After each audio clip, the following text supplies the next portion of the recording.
Hello, it is I, your boy Gomi, and we are back with this time a UFC pay-per-view, UFC 293, which is, it's okay. It seems like an okay card. I'm gonna be honest with you, pay-per-view value, not all the way there, but I actually think there's some really good fights. I think it'll be a fun night, just not one worth your hard-earned cash, to be perfectly honest with you. I'm going to be doing something a little bit different with this video because, to be honest with you, the fights on the main card are not really worth doing whole detailed breakdowns for each individual fight. So I'm going to do one big smorgasbord video and shove in the two main fights on here. Because to be honest with you, man, I was really stretched to make 10 minutes about each individual fight in this main card because there's some I don't care about, to be perfectly honest with you. But regardless, let's look at UFC 293 and let's look at the very first fight on the card. Kevin Josette versus Kiefer Crosby. Now then, I'm gonna be honest with you. So this is, as you know, it's 293. Pretty much most people on here is gonna be City Kickboxing. This is definitely the City Kickboxing card by far.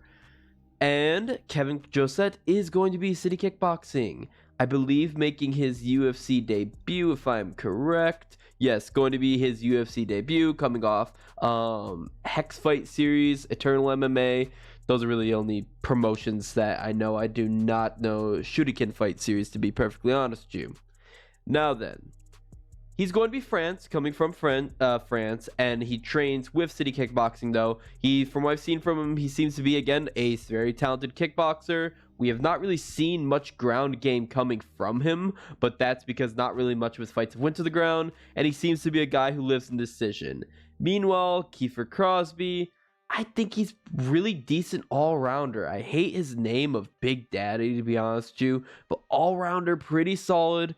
Fought in Bellator, so he has much more higher level experience due to Bellator being technically the number 2 to UFC. I personally like 1FC a lot better, and PFL has its moments of being better, but it has its moments of being worse. Whatever the case is, he has more experience, so I'm tempted to lean more towards, honestly, Kiefer Crosby, but I just liked what I've seen for Kevin Josette, to be honest with you. I just like what I've seen from him overall in terms of striking ability. I like his jabs, I like his kicks, and I feel like City Kickboxing is going to get a buff.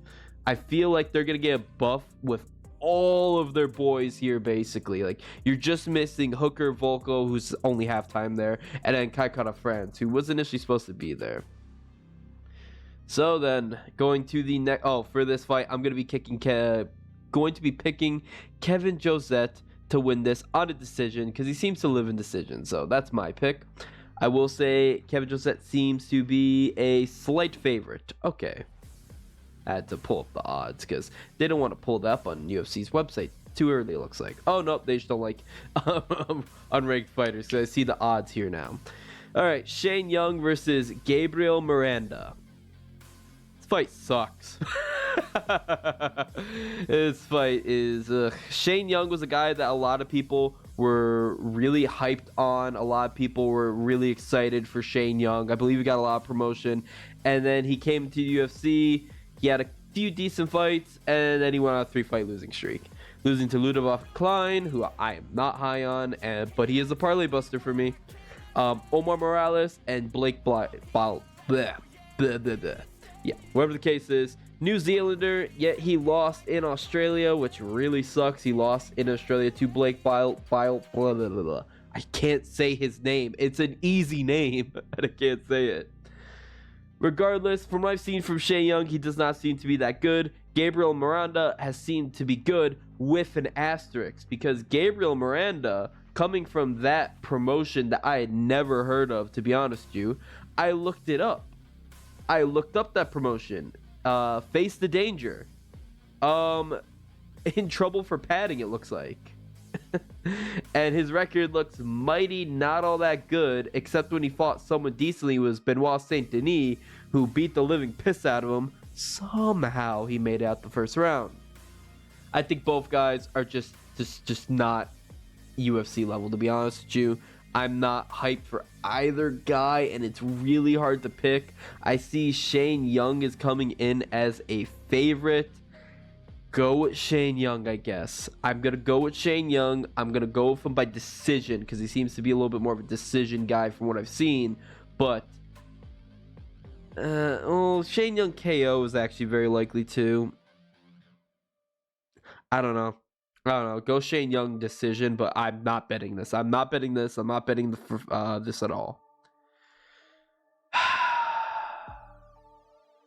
Hey, it's our good old boy, Blood Diamond. Hi, Blood Diamond. How you doing, buddy? He's going up against Charlie Ratecki. It's going to be his UFC debut. Charlie Ratecki, from what I've seen from him doing up tape, does not look that good. He looks like he's very basic, to be honest with you. Nothing really special, to be honest with you. Coming off of Cage Fury, nothing special. But Blood Diamond also sucks. I'm thinking of doing a city kickboxing parlay. I had a French fighter parlay minus Sarah Farron last weekend for UFC Paris. Hit. That was a nice parlay.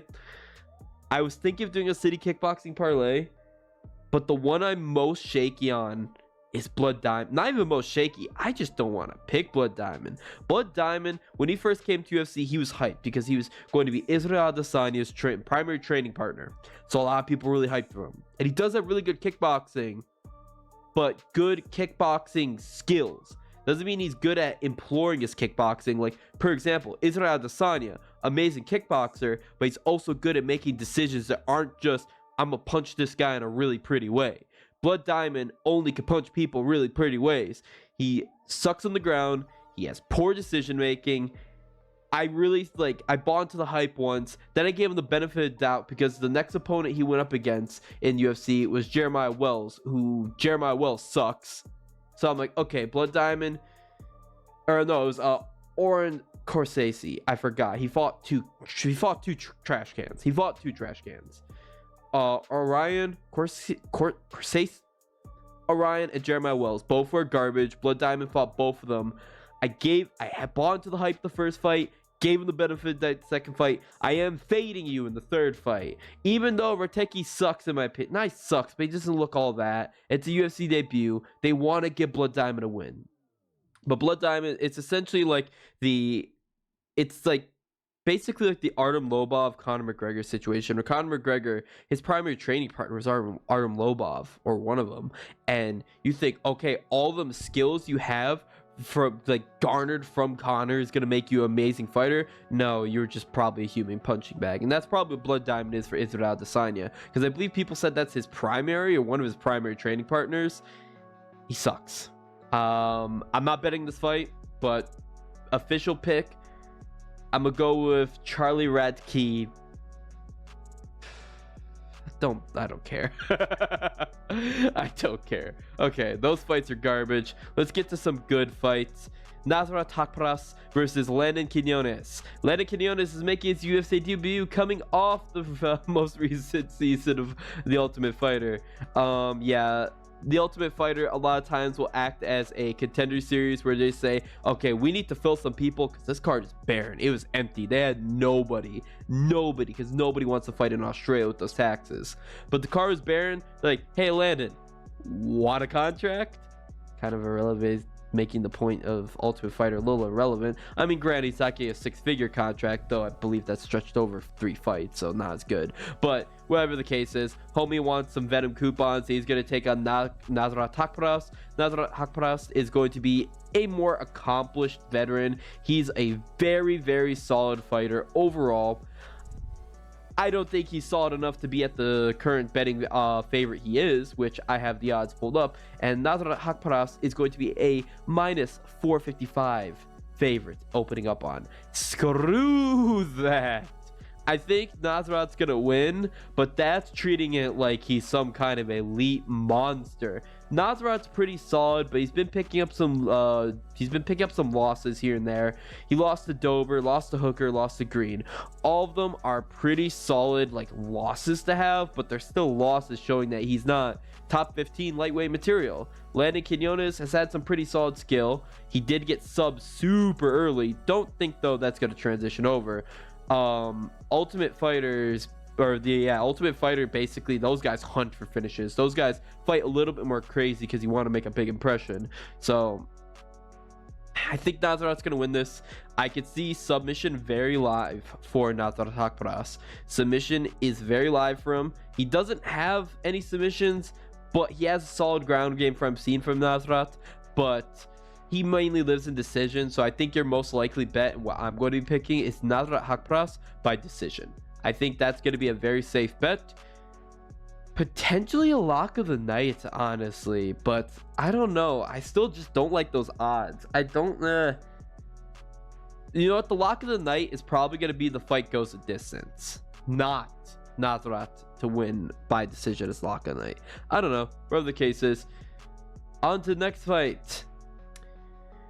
Jamie Mullarkey versus John Makdessi. Jamie Mullarkey is a guy we all were pretty hyped for. We'll say pretty hyped as in we were like he was a big touted prospect, but he's a guy we all thought was pretty solid. I think it was more so the people he beat was a little bit overrated, honestly, or that beat him was overrated, because we fought these guys and he lost and we're like, man, he still looks really solid. But then a lot of the guys that he lost to ended up getting fraud checked, which is Brad Riddell, Jalen Turner, and Fares Yam. So I don't think Jamie Mullarkey is that good, to be honest with you. And then you look at the guys he's beat, Francisco Prado and Michael Johnson are not amazing wins, especially Michael Johnson, who got flatline KO'd by Carlos Diego Ferreira of all people.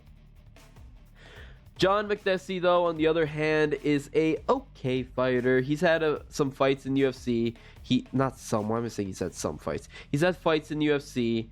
He's had some wins, had some losses. I just even realized, I believe his last fight he lost to, yes, it was Nasrat Haqparast. I forgot about that. It was a while ago, a year ago. He's been out for a while. No wonder I didn't remember him. He's been out for a year, starting from today. Yeah, I don't know. I don't think either guys really of note. I think this will be not even really a good fight, to be honest with you, because both guys are very slow. They don't really pressure a lot of pace or anything like that. I think Jamie Mullarkey should be able to win this one. I think he's heavily fraud checked by his last loss, which is against a UFC debutant. Not even going to try and pronounce his name, but it's Mayamov. Jamie Mullarkey looked awful that fight. Got taken out. That was horrible. Horrible. Parlay buster, honestly. I want to fade Mullarkey, but I think he's going to beat Makdessi just due to his more sizable advantages and physicality, such as high reach, taller fighter as well. And I think he's just going to be overall bigger guy. And I think he's going to be able to beat him out, point fight him, and win a decision. So give me Mullarkey decision, but I believe he's a nasty. Not nasty. Looking up the odds right now. Mullarkey, there you are. Minus 205. Screw that. Nope, nope. Minus 205. Not dealing with that. Nah.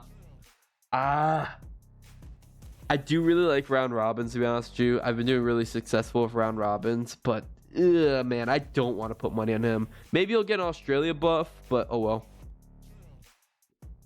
Next fighter is going to be Jack Jenkins versus Chepe Mariscal. Oof, this is a hard fight for me, but I do believe this is going to be fight of the night. Jack Jenkins, I'm going to be honest with you, got kind of fraud checked his last fight. I don't know if I'm really going to be laying that kind of chalk on Jenkins, because he should be a heavy favorite. Yeah, minus 205, I figured. I don't know if he seems chalky to me. I think it'll be a very good, very exciting fight. But Jenkins, his last fight against Jamal Emmers, he virtually lost that fight. I'm going to be honest with you, man.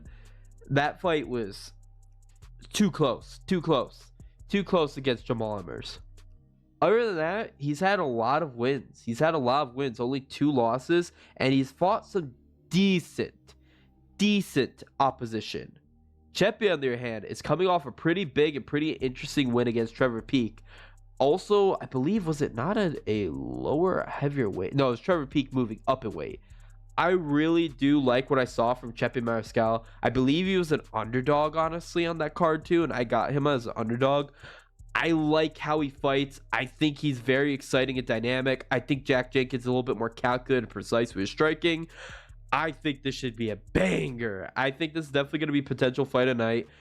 I'm going to be leaning towards Jack Jenkins to win it out on a TKO because I feel it's very hard that these guys are going to be going to a decision. I find that very difficult that these guys will be going to a decision, to be perfectly honest with you, just by the way they fight and how good they are. But I'm going to be leaning towards Jenkins.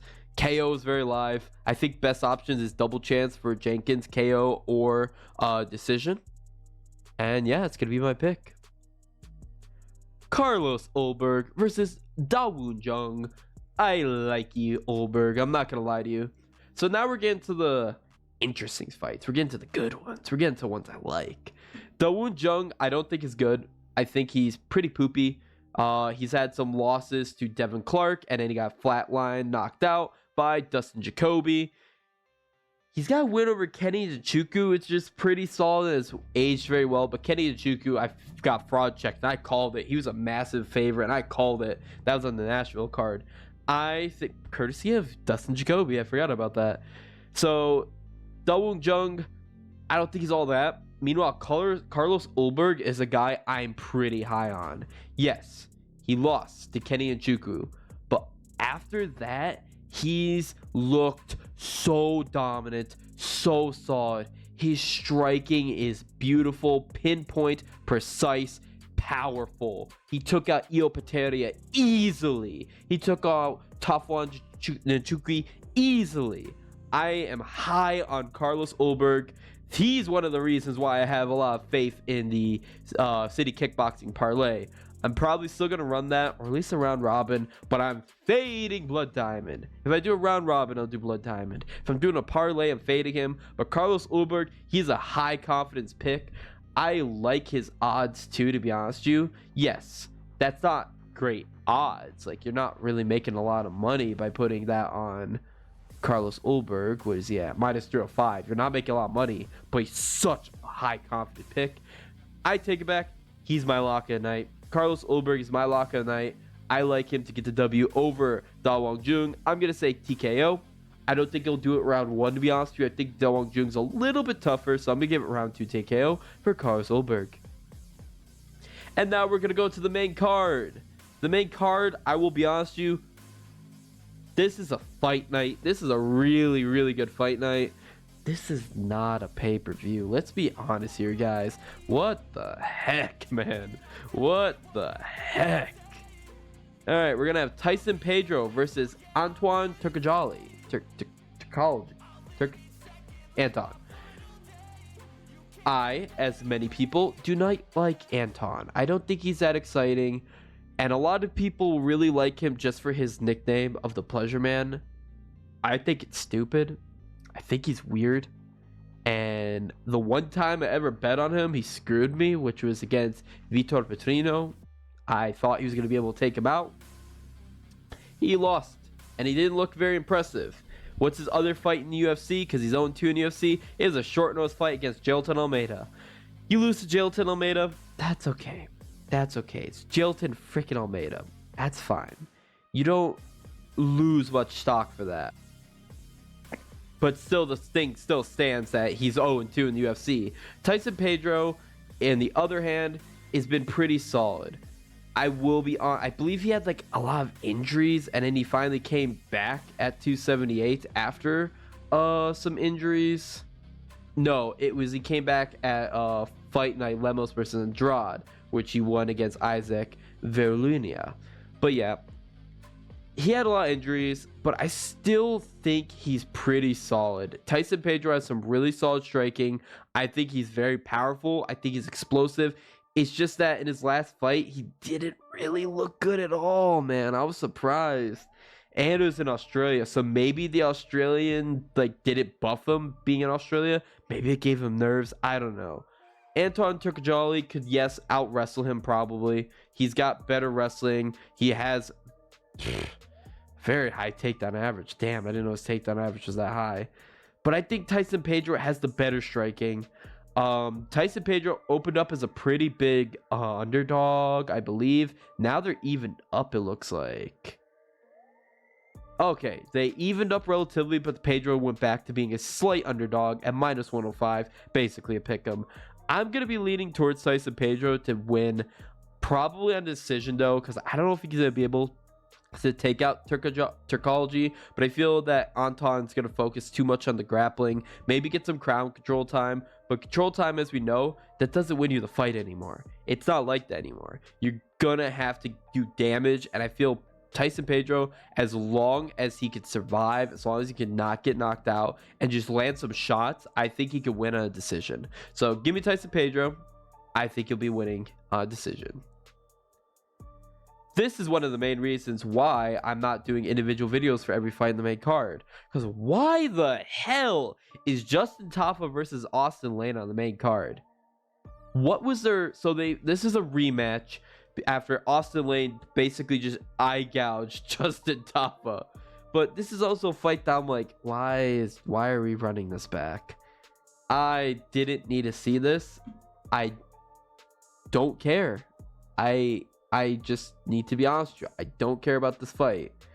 What was this fight? This fight was... It was on the main card of a fight night, so okay. But that does not translate to, man, it should be on the main card of UFC 293. Like, especially when you have other fighters like Nasrat and Jamie Malarkey, and especially Carlos Ulberg and Jack Jenkins. All those guys, I would have rather had seen that. I get it. The Tafa brothers are riding high off both of them murdering Parker Porter, but it's Parker freaking Porter.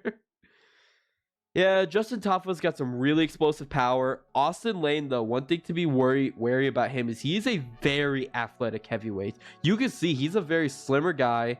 He's very imposing at his 6'6" figure. He's got power, he's got speed, and he can explode. Justin Tafa's got power. And that's just about it. But he's... I don't know, it's just power. It's just power. Can his power override the explosivity of Austin Lane? Yes, it absolutely can. I'm not going to look at the previous fight. There's no freaking point. It was 30 seconds or 29 seconds. No point in looking at that fight. But yes, I see that actually Austin Lane is opening up as an underdog. I could see some money on Austin Lane. I could see you sprinkle some money on Austin Lane. Currently, right now, I'm seeing that the bookies have him. Where is Lane? He's plus 200. Plus 200, almost across the board. I think those are solid odds to take him. I'm going to be leaning towards Justin Tafa, but I'm not betting Justin Tafa. What I'm going to bet is under 1.5. I think under 1.5 is going to be your best option. That prop is not out yet, so I can't tell you what those odds are, but under 1.5 is going to be a good bet. That's where you want to make your money. But if you're asking me who I think is going to win this fight, I think the power and boxing skill of Justin Tafa is going to be more effective. Justin Tafa also is just much more of a tank. He's just much more of a tank, able to take punches and hits from Parker Porter. But how good is he when he beat his last couple wins where Parker Porter and Harry Hunsucker? That's not looking good, honestly. But he hasn't really fought many people in UFC. Austin Lane, this is technically his debut because his last debut, nothing happened. So I'm going to be going with Justin Tafa. But best, if you want your money's worth, if you're looking to this to bet, you want to be going for under 1.5. Manel Kape versus Felipe Dos Santos. Another reason why I'm not doing individual videos. Manel Kape was initially supposed to fight Kai Kara France. I thought that would have been a much better fight, to be honest with you. But it would have been a very competitive fight. I would have greatly enjoyed to see that. I low-key think Kai Kara France will have fraud checked Manel Kape. Manel Kape's been talking a lot of Shizer. He's been trying, like, fading Muhammad Mokaev a lot when I really want Muhammad Mokaev to fight him, but he's going up against Tim Elliott, I believe, instead. I don't think Manel Kape is worth his salt. All the elite fighters that Manel Kape fights beats him. I don't think he's as good as people are making him out to be. I don't like his fighting style. I don't like his attitude. I don't like him. I don't like Manel Kape.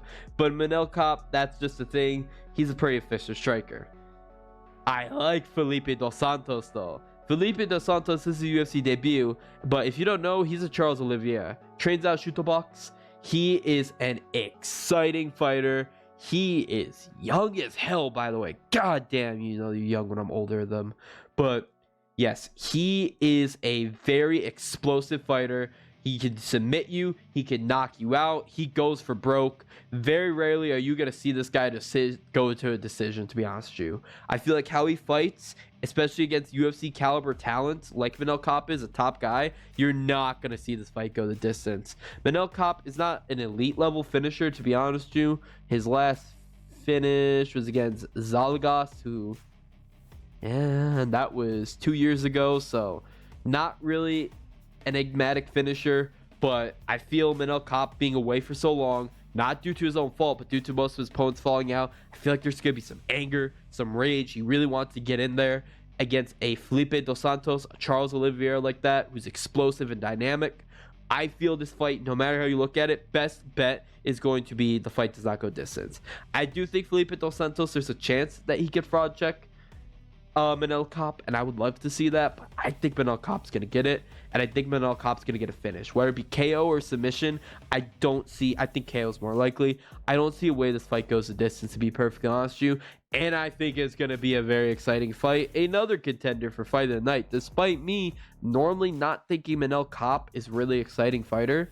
I think he's going to be forced to in this case. I think in this case, he's going to have to, especially against a short notice Felipe Dos Santos.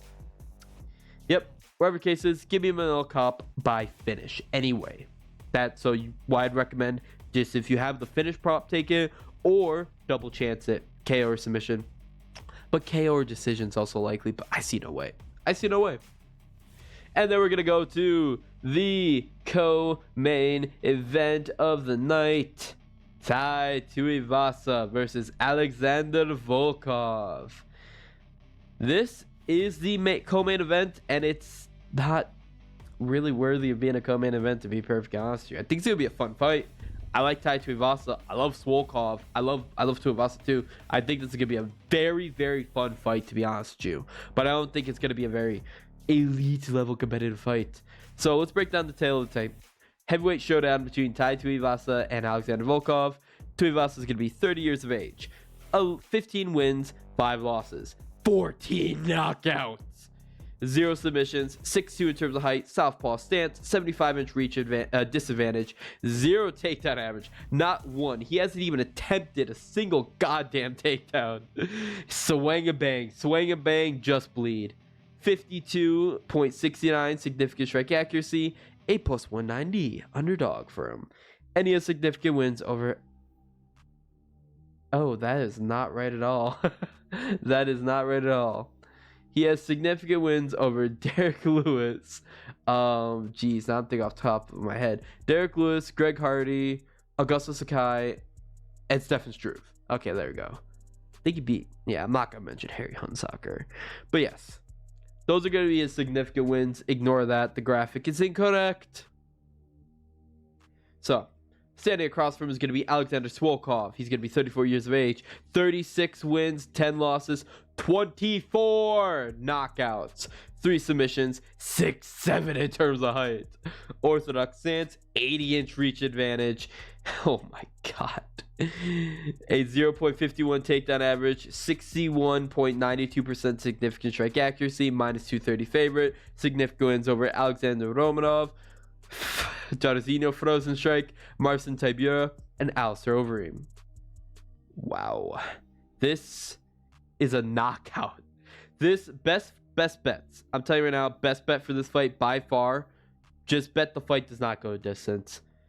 Bet the fight ends in a knockout if it even allows you to go that specific. I know some books allow you to do it, but man, this is going to be a knockout fight by far. Now, Tai Tuivasa, I do really like him. I enjoy his fighting style, and I think he carries a lot of power. I feel like he's been taking his career a lot more seriously over the years, which really helps out. He's explosive. I love his elbows in the clinch. It's just that he's not super dynamic. He's not overly skilled. You can take him down, and you can outpower him. You can outpower him. We've seen in his fights against Sergey Pavlovich and his fights against Ciryl Gane. Both two guys, one guy who out-kickboxed him with just smarter technique, better timing, better skill, and better speed. Another guy with just sheer power and also good speed. Sergey Pavlovich is very underrated in his speed department, but power and speed and volume, speed, technique, and skill, all those were what they was needed to take out Tai Tuivasa. Volkov has the technique. He's got skill. I think Tuivasa beats him in power, though Volkov has good power. A lot of people are going to highlight Volkov's grappling game. Get that out of here. It's not going to be grappling. He's not going to grapple. Volkov hasn't grappled since, I believe... Man, when's the last time he actually went for a takedown and took someone down and wanted to grapple him? I think it was Tibura? Maybe. If not Tibura, it was probably Derek Lewis. It was probably Derek Lewis. But yeah, I want to say Volkov is not the elite level monster you think he is. He can be knocked out. Derek Lewis did knock him out. Granted, I know that was 5 years ago. That was on the Conor versus Khabib card, when Volkov was winning most of the fight, and then Derek Lewis just said, nope, powerbomb, and took him out. I think Swolkov, plus also, that was Volkov. We're thinking about Swolkov now. The Swolkov that beat Overeem. Yeah, but then again, Overeem, that was way past the hill Overeem. And then his last wins against Romanov and Frozen Strike. Romanov and Frozen Strike. Well, Frozen Strike, frozen, and he just decimated him. He just stood in front of him, didn't want to fight. So Volkov really went for it, beat him up. He brawled. Keyword, he brawled. Romanov came in there fat, chunky, and really looked out of shape. Was taken out. That was a bad bet by me. Other than that, Volkov really hasn't looked amazing. He hasn't. Beyond that, he got destroyed by Aspinall, had no chance, and he lost to Tibura, who we've seen Tibura is not all that. And then beyond that, he got point fat by Ciryl Gane. Very boring fight, by the way. I think Swolkov is going to try and bang with Tuivasa, and you can't bang with Tuivasa. You cannot swing and bang with Tuivasa unless your name is Sergey freaking Pavlovich. I think he's going to stand and bang with him, and I think Tui's going to get the W. I think Tuivasa is going to stand and trade with him and get the KO. I know that the odds are not leaning in the favor of Tuivasa, and a lot of people are expecting him to lose in his home country. His hometown, nonetheless, I believe. I believe he's specifically... No, not home country. I forgot. He's New Zealand. New Zealand or Australian? I can't remember. Whatever the case is, Tai Tuivasa, Australia, New Zealand. Basically, this is his turf. I don't think Swolkov's going to take him out. I think Tuivasa is going to beat Swolkov. I think he's going to knock him out. I'm taking the dog in this one.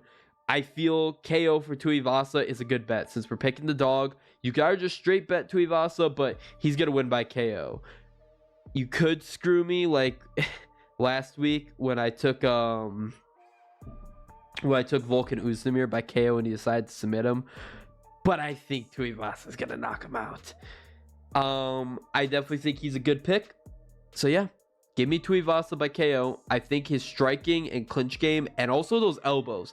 Be wary of those elbows. I feel Volkov is going to, despite having a reach advantage, he likes to clinch up here and there. I think he's going to clinch up, get close, and he's going to catch a Tuivasa elbow and put him out. So give me Tuivasa by KO. Not going to pick around. And then we go to the main event. Israel, the last style bender, Adesanya, will be defending his middleweight title against Sean freaking Strickland. So, as you all know, this was initially supposed to be Dricus du Plessis. I would have much preferred Dricus du Plessis to fight Israel Adesanya. I don't care much for Sean Strickland. I want to, but I don't. So, oh well, this is the fight we're going to get. Let's break down, detail the tape. It's going to be a middleweight title fight between Israel Adesanya and Sean Strickland. Israel Adesanya is going to be 34 years of age, 24 wins, 2 losses, 16 knockouts. Not a submission to his name, which he was saying he wants to end his career with a submission. I don't see it. 6'4" in terms of height. Switch stance fighter, and Israel Adesanya is actually a true switch stance fighter. There's some fake switch stance fighters. I'll break them down a little bit.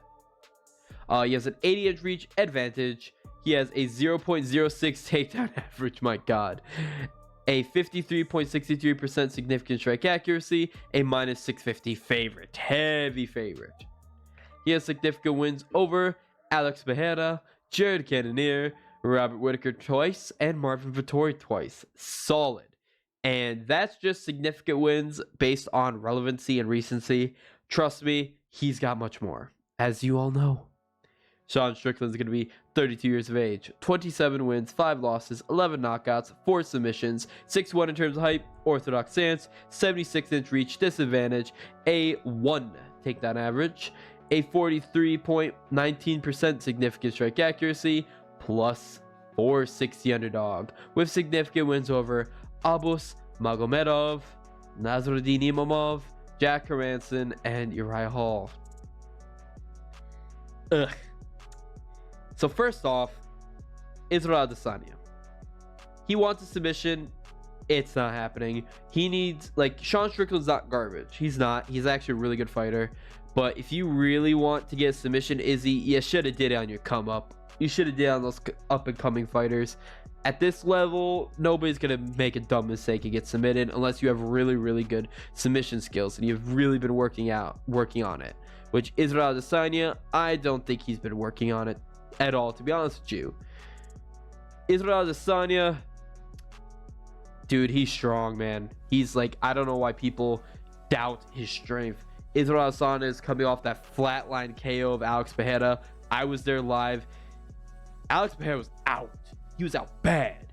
And Israel Adesanya's been talking, and we've been seeing he's been working a lot on his strength. I feel like there's a move to light heavyweight coming in the future, or he just wants to go back to his strengths and less up on the speed and more up on the power.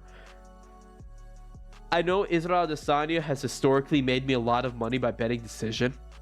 I'll be honest with you, I've made a lot of money betting decision with Israel Adesanya. I think finish is likely. I think KO is likely. I think I'm liking KO for Israel Adesanya just because what does Israel Adesanya have over Sean Strickland? We know his game. We know what Israel Adesanya has. He has more efficient striking.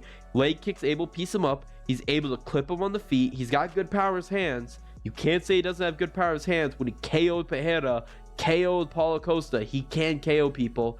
And he's probably the best kickboxer out there. He is currently my pick for the best striker in the UFC currently. A lot of people want to put Volkanovski. Volkanovski has been outstruck before. He was outstruck in the second Max fight. Israel Adesanya, the only time he's been outstrucken is in the second Pereira fight. You're going to say, oh, but he lost in the first Pereira fight, MMA-wise.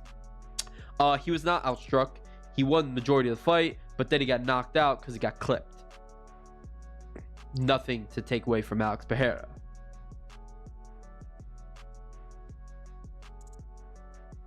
I think Israel Adesanya, the best striker, is going to be able to punish Sean Strickland's weird striking defense. Like, it's effective against guys like Nasruddin Imamov and Abus Magomedov, who are not elite level fighters. Like, I don't want to say that. They're top 15 worthy.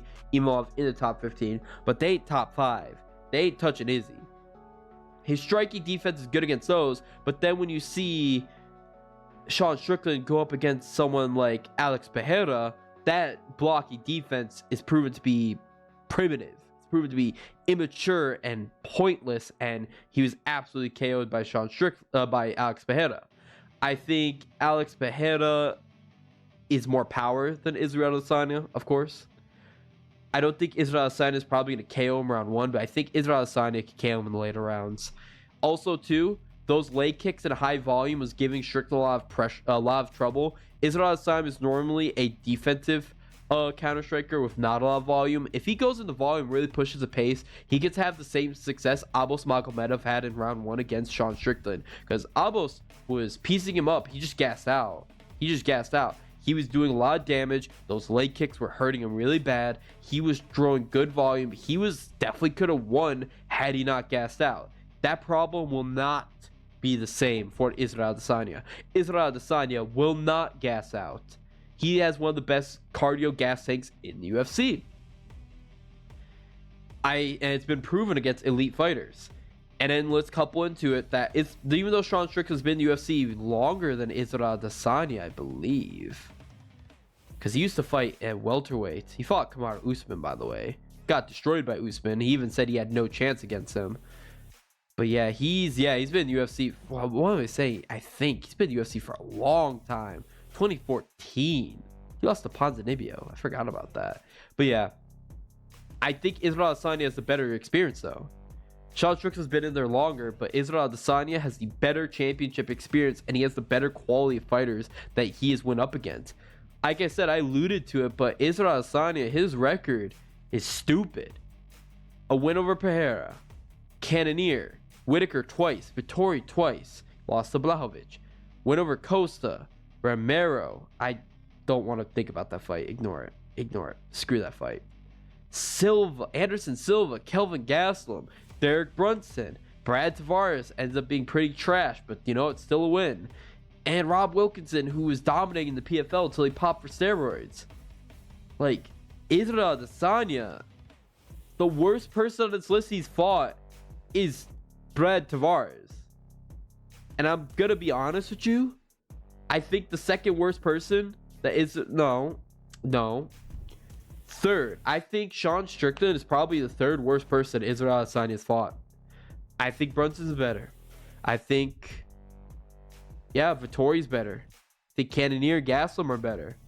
I think the only people Strickland is better than the list of people Israel Adesanya's beat is Brad Tavares and Rob Wilkinson, to be perfectly honest with you. Oh, and that version of Silva he fought too, to be honest with you. That version of Silva was not that good. Let's be honest, man. Pre-leg break Silva, not it, Chief. Not it. Israel Adesanya's got so much experience, so much power, so much skill, so much technique, so much speed. Sean Strickland does not have many avenues to win. And that's the thing. Sean Strickland, people are going to say, oh, well, he's got the jiu-jitsu. Get that out of my face. Get that out of my face. He's landed 11 takedowns, have 28 attempted. Who does he take down? When's the last submission win he's got? You think he's going to hold Izzy for 5 rounds? Blachowicz was only able to hold him when Izzy was tired at round 5 at a heavier weight class. Sean Strickland's not holding on Izzy, and I'm still searching for his last submission win. It was his UFC debut. In 2014. Get that out of my face. If anyone even brings up Strickland's grappling as like any avenue to beat Izzy, you're stupid. And then let's also get into the point of Israel Adesanya has fought far better grapplers in the form of Robert Whitaker, Marvin Vettori, Derek Brunson, and they couldn't keep him down. What in God's name makes you think Sean freaking Strickland's gonna keep him down? Get out of my face. Sean Strickland, he's just got better traditional boxing. In a striking max, like say there is no grappling, which I doubt there will be, Israel Adesanya wins. In pure boxing, traditional old school boxing, I think Strickland has an edge and probably wins. But I mean boxing with like 8 ounce to 10 ounce, 12 ounce gloves. Everywhere else Izzy wins. The kicks, the overall striking, like the hand speed, he's going to have better options over Sean Strickland. Sean Strickland's got a really good jab, and he's got a pretty decent one too. But other than that, that's really it, man. And you think he's going to knock out Israel Adesanya? Yeah, Pereira knocked him out. Standing. there's a statistic going that Israel Adesanya, Max Holloway, who else? It's Chito Vera are like the 3 fighters who's fought the most, who's never been knocked down. Yes, Izzy's never been knocked down. He was knocked out standing against Pereira. What the hell makes you think Sean Strickland's gonna get a standing TKO? Then again, I'm saying all this, talk all this shizer, and it's gonna blow up in my face because the universe hates me. So bet the house on Sean Strickland. I should learn my lesson. I did this about Dustin. I said Dustin's gonna beat Justin, and I was so confident, and then it blew up in my face with that head kick KO. Sean Strickland head kick KO knocks out Israel Adesanya. Let's just call it. That's it. That's the end of the video. No, I'm kidding.